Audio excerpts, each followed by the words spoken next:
So hi everyone, this is Vikas Gupta and you're watching our channel Morning Batch। बच्चों carbon compounds का ये topic है। Some important carbon compounds में हम लोग आज इथेनोइक एसिड और इथेनॉल दोनों के हम लोग क्या क्या पढ़ेंगे, प्रॉपर्टीज़ को पढ़ेंगे और रिएक्शन को पढ़ेंगे। तो ये बहुत ही इंपॉर्टेंट टॉपिक है, इसको आप ध्यान से देखिएगा। इस वीडियो के एंड तक आपको बहुत अच्छे से ये इथेनोइक एसिड और इथेनॉल पे जो भी क्वेश्चंस बनेंगे एग्जाम में, जो कि आता है, वो आपके कवर हो जाएंगे। ठीक है, स्टेरिफिकेशन वगैरह पूछता है, सैपोनिफिकेशन वगैरह पूछता है, वो सब इसमें कवर हो जाएगा। तो पहले हम लोग स्टार्ट करते हैं इथेनोइक एसिड से। तो पहले हम लोग स्टार्ट करते हैं इथेनोइक एसिड से। ठीक है, ये आपका कार्बोक्सिलिक एसिड ग्रुप्स का एक एसिड है। ठीक है, जो हम लोग कार्बोक्स, देखिए नाम से ही लग रहा है इथ मतलब कि दो आपके कार्बन होंगे, तो सी और सी। और कार्बोक्सिलिक एसिड है तो बच्चों आपका COOH हो जाएगा और इसकी आप वैलेंसी फुलफिल कर लीजिए, ये क्या हो जाएगा आपका CH3। ठीक है, तो CH3COOH आपका इथेनोइक एसिड हो गया। क्लियर। अब देखिए इसको कई नाम से भी जाना जाता है। इथेनोइक एसिड तो आपका जो है नॉर्मल मतलब नॉमेनक्लेचर के हिसाब से IUPAC, इसको हम लोग कुछ कुछ टर्म से, देखिए एक एक नंबर ये पूछ लेता है कि विनेगर क्या होता है, एक नंबर पूछ लेता है विनेगर क्या होता है और उसका यूज़ क्या है। और अगर आपसे पूछ लिया कि ग्लेशियल एसिटिक एसिड, ठीक है, या आपको पूछ लिया सीधे कि एसिटिक एसिड क्या है, तो देखो बच्चों आपका जो इथेनोइक एसिड होता है इसी को हम लोग क्या कहते हैं, एसिटिक एसिड। ठीक है, आप ये कॉमन नेम है। एसिटिक एसिड क्या है, ये कॉमन नेम है और ये आपका IUPAC नेम है, इथेनोइक एसिड। ठीक है तो इसमें क्या होता है कि विनेगर क्या होता है बच्चों, विनेगर आप फास्ट फूड वगैरह में यूज़ होता है और आपका प्रिजर्वेटिव के रूप में भी यूज़ होता है। जैसे प्रिजर्वेटिव हो ना, कोई चीज़ को खाना ख़राब ना हो तो उसमें विनेगर डाल के रखते हैं। तो इसमें बच्चों ये आपका लगभग 5 से 8% सोल्यूशन होता है पानी में। ठीक है, मतलब 5 से 8, जैसे 100 ml पानी लिया तो 5 ml विनेगर लिया। ठीक, तो 5 to 8% solution of acetic acid in water, acetic acid in water is called what, vinegar। Clear बच्चों, ये एज ए प्रिजर्वेटिव यूज होता है। और ग्लेशियल एसिटिक एसिड क्या होता है बच्चों कि अगर हम लोग विंटर में, मतलब कि आपका बहुत ठंडी हो, लेकिन नाम से लग रहा है ग्लेशियल, इससे आप याद कर सकते हो। तो विंटर में क्या होता है बच्चों की जो प्योर इथेनोइक एसिड होता है वो फ्रीज हो जाता है। प्योर इथेनोइक एसिड वो फ्रीज हो जाता है और इसी को हम लोग कहते हैं ग्लेशियल एसिटिक एसिड। ठीक है, ये सब एक एक वर्ड, एक एक नंबर के आपके क्वेश्चन पूछ सकता है। ठीक है, तो ये सब कभी इग्नोर मत कीजिए क्योंकि बहुत ही ये स्कोरिंग टॉपिक है। अब देखिए नाम ही है इथेनोइक एसिड। इथेनोइक एसिड का मतलब ही क्या है, ये आपका कार्बोक्सिलिक एसिड है, लेकिन इसको आप HCl जैसे एसिड से कंपेयर ना करें। ठीक है, ये बहुत ही क्या होता है, वीक एसिड होता है बच्चों। अब 11th में हम लोग पढ़ेंगे कि ये पूरी तरह H+ आयन में आयनाइज नहीं होता है। जबकि क्या होता है बच्चों, HCl जो होता है, ये H2SO4, ये सब मिनरल एसिड होता है और इसको हम लोग बहुत ही स्ट्रॉन्ग एसिड कहते हैं। ठीक है, क्यों कहते हैं, क्योंकि ये पूरी तरह आयनाइज हो जाता है, कंप्लीटली आयनाइज्ड हो जाता है, आयोनाइज्ड। अब देखिए कंप्लीटली आयोनाइज्ड का क्या मतलब हुआ कि HCl है, अगर पानी में आप डालोगे तो पूरी तरह वो H+ और Cl- में डिसइंटीग्रेट हो जाएगा, मतलब कि 100%। ठीक है, ये आपका 100% डिसोसिएशन हो जाएगा H+ और Cl- में। जबकि CH3COH में आपका वो भी CH3COO- और H+ में होगा, लेकिन 100% नहीं होगा। तो इसीलिए इनको हम वीक एसिड कहते हैं। ठीक है, और इनको हम लोग मिनरल एसिड या स्ट्रॉन्ग एसिड भी कहते हैं। क्लियर बच्चों, तो अब हम लोग चलते हैं अपने रिएक्शंस के तरफ, जो कि बहुत इंपॉर्टेंट है कि आपके रिएक्शंस क्या क्या होंगे इथेनोइक एसिड के। तो देखो बच्चों, सबसे पहला रिएक्शन है आपका स्टेरिफिकेशन रिएक्शन। नाम से ही क्लियर लग रहा है कि हमारा क्या बनेगा, ईस्टर बनेगा।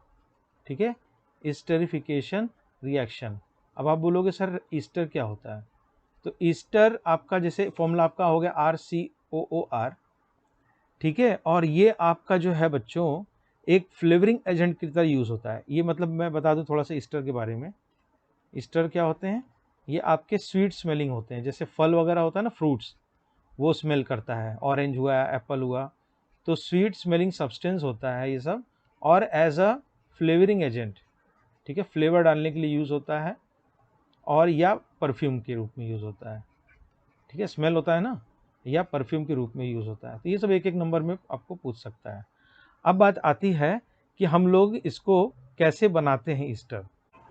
क्लियर बच्चों, तो ईस्टरिफिकेशन रिएक्शन हम लोग इसमें क्या होता है कि नाम से ही क्लियर है कि ईस्टर बनता है। तो ईस्टर कैसे बनता है कि जैसे कि मान लीजिए कि हम लोग इथेनॉल को इथेनोइक एसिड से रिएक्ट करवाएंगे एसिडिक मीडियम में, मतलब मीडियम हमारा कैसा रहेगा, एसिडिक, तो हमको एक ईस्टर मिलेगा, इथाइल इथेनोएट और वाटर मॉलिक्यूल मिलेंगे। ठीक है, ईस्टर का आपका जनरल फॉर्मूला क्या होता है, RCOOR, इसीलिए आपको क्या मिलेगा, इथाइल इथेनोएट। तो आइए हम लोग इस रिएक्शन को लिखते हैं। तो रिएक्शन आपका क्या हो गया, इथेनोइक एसिड पहले हम लोग बना लेंगे। इथेनोइक एसिड आपका देखिए 2 कार्बन हो गए, CH3C, ठीक है, OOH plus ethanol CH3CH2OH। Clear बच्चों, और आपका ये जो एसिडिक मीडियम में रहेगा, क्या रहेगा, एसिडिक मीडियम में, मतलब हम लोग को मिल जाएगा एक ईस्टर जिसका नाम है इथाइल इथेनोएट, जो कि होगा CH3, नाम से देखिए RC11OR डैश, तो CH3C11O CH2CH3 और प्लस वाटर। ठीक है, देखिए इसको रेड पेन से मैं क्लियर कर दूं, ये देखिए ये आपका हो गया R, ठीक है, C11O, और ये हो गया R डैश। क्लियर बच्चों, एक तरफ आपके क्या है, इथाइल ग्रुप है, एक तरफ आपका क्या है, मिथाइल ग्रुप है। तो ये स्टेरिफिकेशन रिएक्शन बहुत इंपॉर्टेंट है। इसमें आपको कई तरीके से क्वेश्चन पूछ सकता है कि रिएजेंट क्या है स्टेरिफिकेशन के, प्रोडक्ट क्या है, प्रोडक्ट आपको ऑप्शन भी दे सकता है कि इथेनॉल और इथेनोइक एसिड को मिला के हम लोग को एक प्रोडक्ट मिलता है जो कि अननोन ए बता देगा, XYZ कुछ भी, वो बता देगा कि फ्रूटी स्मेल होगा, फ्लेवरिंग एजेंट यूज हो सकता है, तो उसको आप बता सकते हो व्हाट इज X, तो आप बता दोगे कि ईस्टर बनता है। ठीक, तो ये था हमारा ईस्टरिफिकेशन रिएक्शन। तो देखिए इस तरह के बहुत सारे क्वेश्चंस जो है, जैसे कि मैंने पीरियोडिक क्लासिफिकेशन में एक MCQ वगैरह बनाया था, तो एक वीडियो मैं सेपरेट बना दूंगा जिसमें कार्बन कंपाउंड्स के पिछले साल के आए हुए अच्छे अच्छे बोर्ड के क्वेश्चंस मैं उसमें सॉल्व कराऊंगा एक्सक्लूसिवली, उसमें केवल और केवल MCQ और क्वेश्चन ही रहेंगे। तो मैं एक वीडियो जरूर उस पर बनाऊंगा। अब हम लोग किसी तरीके से अगर बच्चों ईस्टर को वापस एल्कोहल बना दें और कुछ सॉल्ट वगैरह बना दें, तो उसको हम लोग कहते हैं सैपोनिफिकेशन रिएक्शन। तो नेक्स्ट टॉपिक हमारा है सैपोनिफिकेशन। सैपोनिफिकेशन बच्चों नाम से ही क्लियर लग रहा है, देखिए सोप, देखिए ईस्टरिफिकेशन मतलब ईस्टर बनता है, सैपोनिफिकेशन मतलब कि आपका क्या बनता है, सैपोनी सॉरी सोप बनता है। Process is used in the preparation of soap. जो आप सोप देखते हो, सोप मतलब कि जिससे आप कपड़े वगैरह धोते हो, या अभी डेफिनेशन पूछता है आपको बोर्ड में कि व्हाट इज सोप, एक नंबर का पूछ लेता है। ठीक है, तो बच्चों मैं ये देखो जो मैं लिखवाता हूँ ये मैं कंसिडर करता हूँ सारे बच्चों को, मेरे लिए सारे बच्चे इक्वल हैं। तो कुछ बच्चे बोलते हैं कि सर मुझे नोट्स के लिए चाहिए, तो मैं नोट्स के लिए उनको अलग से लिखवा देता हूँ। जिन बच्चों को काफ़ी कॉन्फिडेंस है कि मुझे ये सब आता है, तो आप प्लीज़ फास्ट फॉरवर्ड करके भी देख सकते हैं, no issues with that. Clear, तो सोप बच्चों आपका एक नंबर में पूछ लेता है कि व्हाट आर सोप, तो आप लिख सकते हो दे आर द सोडियम और potassium salt of long chain carboxylic acid. ठीक है, सोप का डेफिनेशन अगर एक नंबर में आएगा तो आप लिख सकते हो दे आर सोडियम और पोटेशियम सॉल्ट। देखिए सॉल्ट की बात कर रहा है, सोडियम और पोटेशियम सॉल्ट,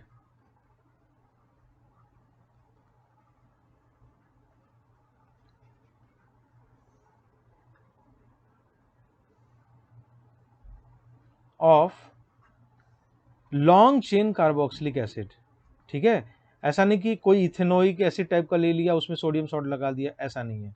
तो लॉन्ग चेन कार्बोक्सिलिक एसिड मतलब कि उसमें बहुत ढेर सारे कार्बन लगे होने। देखिए सैपोनिफिकेशन का क्या प्रोसेस है। देखिए बच्चों, आपने क्या ईस्टर लेके चला था, तो देखिए ईस्टर क्या हो गया आपका CH3COO। ठीक है, कॉम्पैक्ट फॉर्म में लिख रहा हूँ मैं, डबल बॉन्ड O करके नहीं लिख रहा हूँ। तो CH3COO C2H5 ये हो गया आपका ईस्टर। और देखिए उसमें आगे की तरफ आपने क्या डाला था, एसिड। यहाँ पर आप रिवर्स में क्या डाल दोगे, एक बेस सोडियम हाइड्रोक्साइड। ठीक है, तो आपको वापस क्या मिल जाएगा, एल्कोहल मिल जाएगा।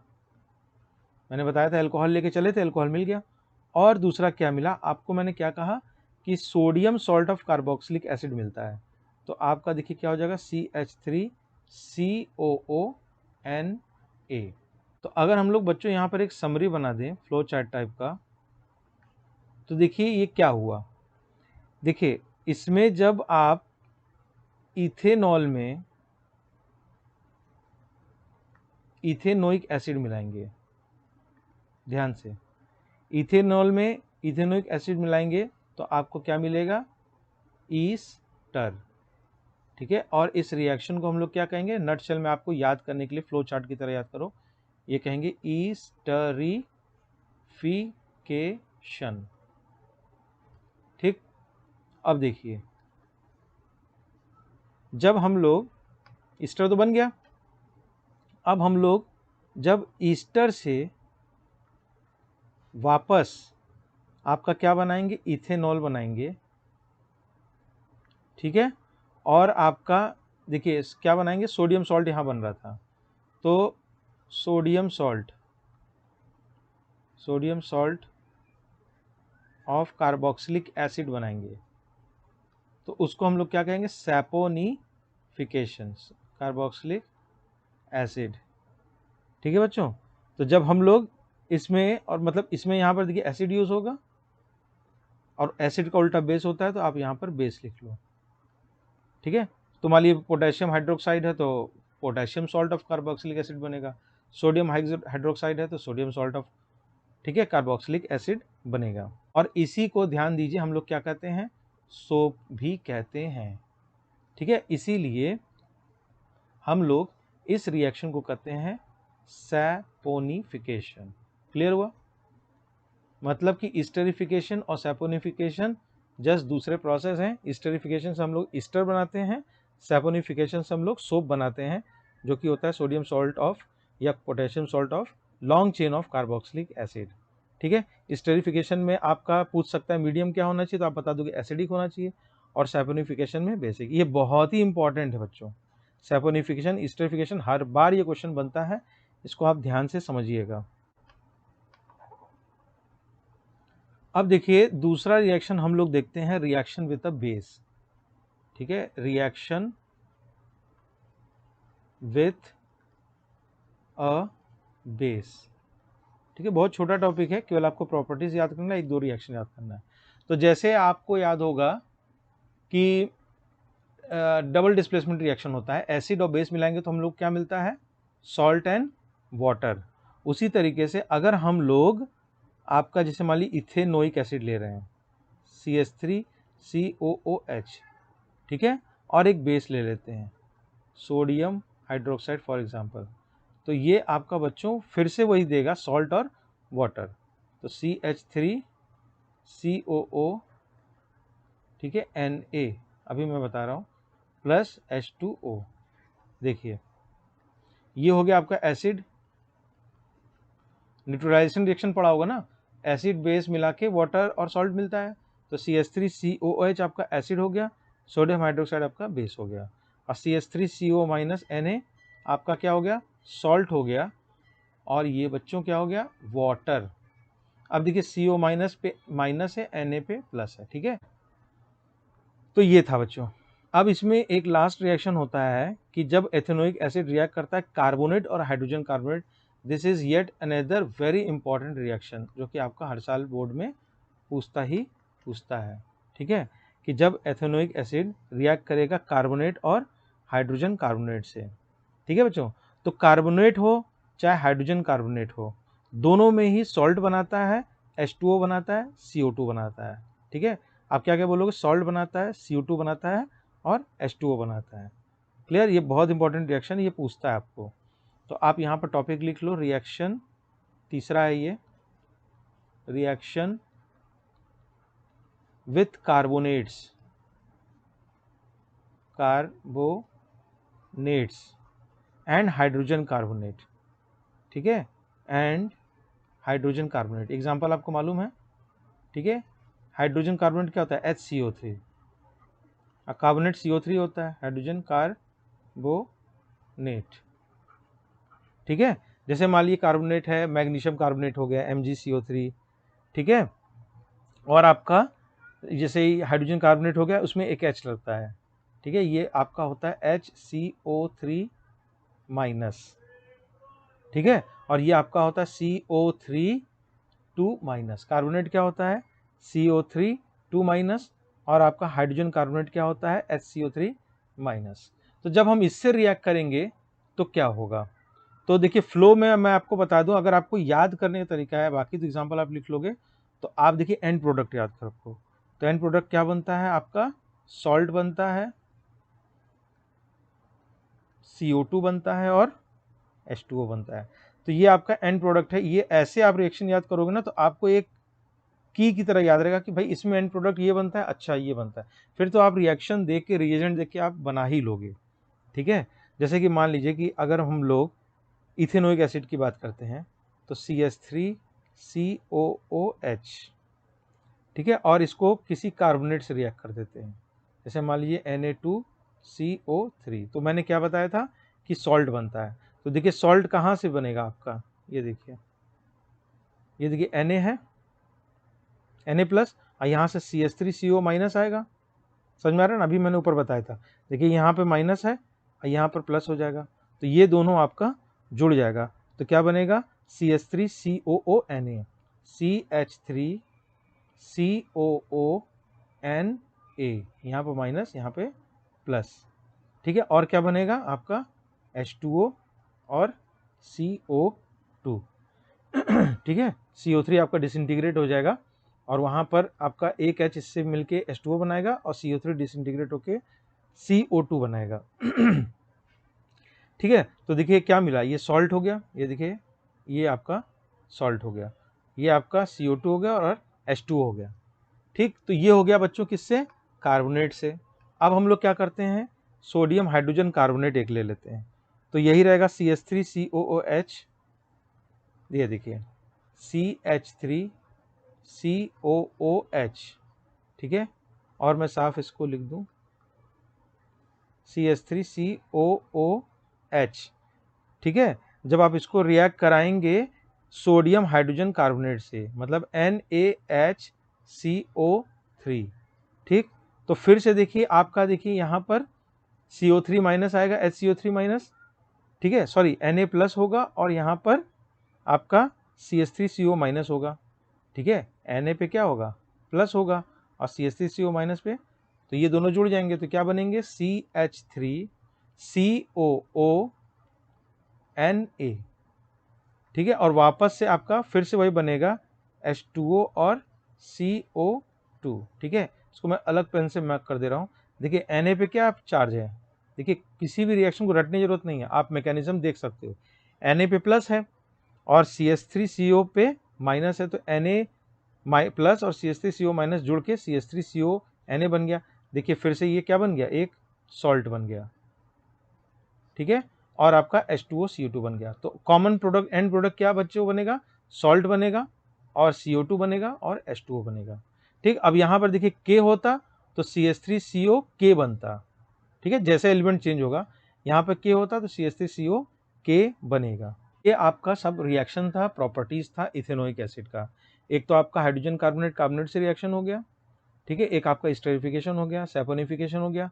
इसमें आपको याद करने का तरीका है, केवल एंड प्रोडक्ट आप याद करो, बाकी तो आप प्लस माइनस देख के मैनेज कर लोगे। ठीक है, एंड प्रोडक्ट याद होना चाहिए। जैसे स्टेरिफिकेशन में ईस्टर बनता है, सैपोनिफिकेशन में सोप बनता है। सोप क्या होता है, sodium salt of long sodium या potassium salt of long chain of carboxylic acid. ये सब एकदम याद रहना चाहिए।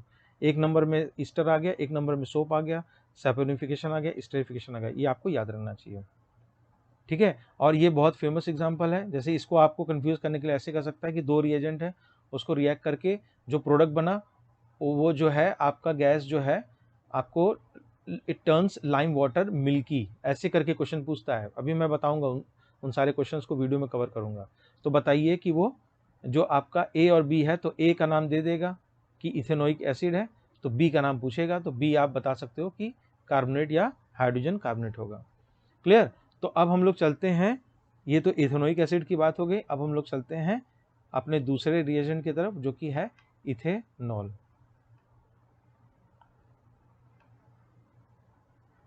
तो नेक्स्ट टॉपिक हम लोग का है इथेनॉल, मतलब नेक्स्ट रिएजेंट क्या है, इथेनॉल, ठीक है। इसके भी हम लोग प्रॉपर्टीज को समझते हैं। इथेनॉल आपका क्या होता है, देखिए मिथ इथ है और सी हो गया, ठीक है। और आपका देखिए क्या है, ये अल्कोहल है, ठीक है। तो इस पे आप क्या लगा दो, OH लगा दो और बाकी सब फिलअप कर लो। तो ये हो जाएगा CH3 और देखिए ये क्या हो जाएगा, 1 2 तो हो चुका है तो CH2, तो CH3 CH2OH आपका ये क्या हो गया, इथेनॉल, ठीक है। तो इसके हम लोग प्रॉपर्टीज को लिख लेते हैं, समझ लेते हैं, ठीक है। तो पहला प्रॉपर्टी तो है बच्चों कि ये में लिक्विड फॉर्म में पाया जाता है, तो इट इज लिक्विड, शॉर्ट में लिख लीजिए लिक्विड एट रूम टेम्परेचर, ठीक है। और ये क्या होता है बच्चों, इसी से देखिए बहुत सारे मेडिसिन टॉनिक सिरप बनते हैं, ठीक है। जो खांसी की दवा होती है उसमें अल्कोहल वगैरह मिला होता है, इसीलिए ड्राउजीनेस होता है, मतलब नींद आती है आपको पीने के बाद। तो नींद इसलिए आती है क्योंकि आपका कफ जो है आराम मिल सके। क्लियर।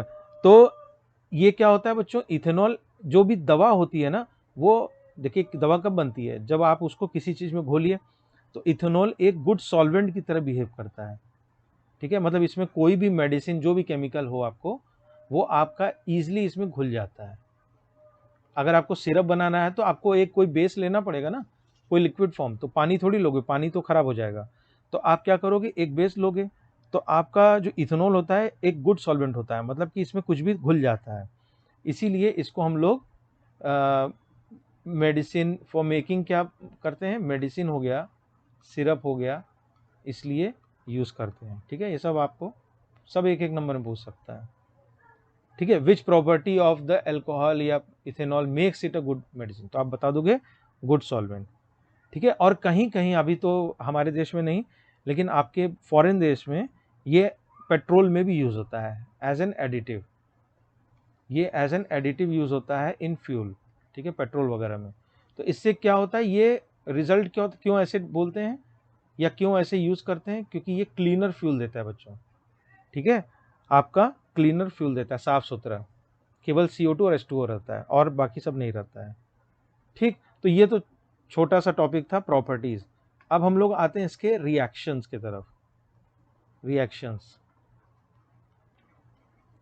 ठीक है। तो पहला तो रिएक्शन बहुत इजी है जो कि है रिएक्शन विद सोडियम, ठीक है। रिएक्शन विथ सोडियम, ठीक है बच्चों। अभी मैंने टेक्निक बताया था, बस उसी तरीके से आप करोगे। तो अगर मान लो कि आप अल्कोहल लिए CH3 CH2OH, इथेनॉल ले रहे हो, इथेनॉल की बात कर रहे हैं, और उसको आपने सोडियम में डाल दिया, ठीक है। तो अभी मैंने बताया था जस्ट कि आप इसको कैसे करोगे, देखिए Na के फॉर्म में होगा और यहाँ पर एक क्या हो जाएगा, आपका माइनस आ जाएगा, ठीक है। तो माइनस प्लस अट्रैक्ट होता है और ये आपका बना देगा CH3 CH2O minus Na plus, CH3 CH2 CH2, ठीक है, ONa। तो इसको आप ऐसे भी लिखो, कोई दिक्कत नहीं है, O minus Na plus, CH3 CH2O minus Na plus, ठीक है। और आपका एक हाइड्रोजन गैस भी लिबरेट होता है, ठीक है। इसको देखिए हम लोग क्या कहते हैं, सोडियम इथॉक्साइड, इथॉक्साइड। ये सब एक एक नंबर वाले हैं question. Sodium ethoxide CH3 CH2O minus Na plus, ठीक है। जब भी हम लोग अल्कोहल को सोडियम में मिलाते हैं तो हम लोग को एक इथॉक्साइड मिलता है और हाइड्रोजन गैस इवॉल्व होता है। अब देखिए इसी तरीके से क्वेश्चन में बताया जाएगा कि आपका एक एलिमेंट है जो कि अल्कोहल इथेनॉल में रिएक्ट करता है और एक गैस लिबरेट होता है, गैस बहुत ही एक्सप्लोजिव है, या कौन सा एलिमेंट यूज हुआ है, ठीक है, या क्या प्रोडक्ट बना है। इस तरीके से आपका ABC करके पूछेगा कि A एक मेटल है, वो इथेनॉल से रिएक्ट करके C एक गैस बनाता है जो कि बहुत ही एक्सप्लोजिव है, तो बताइए B और C क्या है। इस तरीके का क्वेश्चन आपको पूछता है, ठीक है। और दूसरा आपका रिएक्शन है बच्चों डिहाइड्रेशन। डिहाइड्रेशन समझते हो, जैसे कि आपके शरीर से पानी निकल जाता है, गर्मी वगैरह में बहुत ज़्यादा गर्मी पड़ती है तो आप क्या करते हो, रिहाइड्रेट करते हो। रिहाइड्रेट मतलब उसमें पानी डालते रहते हो शरीर में। डिहाइड्रेशन मतलब कि पानी पूरा निकल जाना, ठीक है। तो डिहाइड्रेशन हम लोग यहाँ पर इथेनॉल का पढ़ेंगे, क्लियर। तो होता क्या है कि जब हम लोग इथेनॉल को कंसंट्रेटेड H2SO4 से रिएक्ट करते हैं तो जो आपका पूरा H2O का मॉलिक्यूल होता है इथेनॉल से निकल जाता है, डिहाइड्रेट हो जाता है और वो एल्कीन बन जाता है, ठीक है। तो जैसे मान लीजिए कि CH3 CH2OH में आपने रिएक्ट करवाया तो आपको क्या मिलेगा, एक एल्कीन बनेगा। तो देखिए बच्चों आप इसमें से H2O क्या होता है, H2O, H और OH, ठीक है। तो OH यहाँ से निकल गया और एक H और निकल गया, ठीक, एक H और निकल गया। तो देखिए रिजल्टिंग क्या बनेगा, आपका एल्कीन बनेगा। तो CH2 डबल बॉन्ड CH2, ठीक है। देखिए H निकल गया, OH निकल गया, तभी तो आपका H2O निकला डिहाइड्रेटिंग। तो देखिए OH आप यहाँ से निकाल दो और एक H आप यहाँ से निकाल दो, तो देखिए OH और H मिलके H2O निकल जाएगा, ठीक है। समझ में आ रहा है, ये देखिए, देखिए ये OH और ये H मिला के क्या बन जाएगा, पानी निकल जाएगा, तो क्या बनेगा H2O, ठीक है। और यहाँ पर देखिए CH2 हो गया, तो CH2 में सिंगल बॉन्ड तो हो नहीं सकता, तो डबल बॉन्ड होगा। तो ये टेक्निक है बच्चों याद करने का, ठीक है। बस आपको याद होना चाहिए एंड प्रोडक्ट, कि हम लोग एंड प्रोडक्ट क्या निकाल रहे हैं। बस हमें याद होना चाहिए कि पानी का मॉलिक्यूल निकलता है, तो पानी के मॉलिक्यूल निकालोगे तो आप पानी के मॉलिक्यूल जब निकाल लोगे तो बचेगा CH2 और वो it is nothing but N alkene, और 2 कार्बन है तो जो भी आपका इथीन हो जाएगा, ठीक है। हाँ, अब रिएजेंट लिखना बहुत ज़रूरी है, ठीक है। तो आप इसमें लिख लीजिए कंसंट्रेटेड H2SO4, ये होना चाहिए, बहुत इंपॉर्टेंट है। और आपका लगभग टेम्परेचर 444 केल्विन, टेम्परेचर नहीं भी याद है, ठीक है, अब कोई दिक्कत नहीं, लेकिन रिएजेंट जरूर याद होना चाहिए, क्लियर बच्चों। तो इसको मैं जो अननेसेसरी चीज़ उसको रब कर दूं, ये तो आपको समझाने के लिए था, आप समझ ही गए होगे कि पानी का मॉलिक्यूल जब निकलता है तो आपका एल्कीन बनता है, क्लियर। अब देखिए एक लास्ट पॉइंट, कि हम लोग जैसे पढ़े थे ऑक्सीडाइजिंग एजेंट ऑक्सीडाइज करता है, उसी तरीके से आपका एक नंबर में पूछ सकता है कि what is a dehydrating agent. Dehydrating agent, तो एजेंट क्या होता है, जो हेल्प करता है। तो किस में हेल्प करता है, डिहाइड्रेशन में। तो बताइए बच्चों इस रिएक्शन में कौन हेल्प कर रहा है, तो आपका आंसर क्या है, H2SO4 हेल्प कर रहा है, ठीक है। तो डिहाइड्रेटिंग एजेंट अगर आपको पूछ लिया, which removes water, it is as simple as that, a substance which removes, ये तो आपको याद नहीं रहेगा, नाम से भी मालूम होगा, डिहाइड्रेटिंग, तो which removes water from a compound, ठीक है। तो आप देखिए इसमें एग्जाम्पल में लिखोगे कंसेंट्रेटेड H2SO4, ठीक है, नॉट H2SO4, कंसेंट्रेटेड H2SO4, मतलब H2SO4 की मात्रा बहुत ज़्यादा होगी, ठीक है। क्लियर बच्चों, तो आई होप ये वीडियो आपको बहुत अच्छा लगा होगा। आज की वीडियो में बस इतना ही। इस तरह के और अच्छे वीडियोस पाने के लिए आप हमारे चैनल पर सब्सक्राइब कर सकते हो मॉर्निंग बैच पे। वीडियो अच्छा लगा तो लाइक शेयर कर देना। मिलते हैं नेक्स्ट वीडियो में एक नए टॉपिक के साथ। Till then do take care of yourself.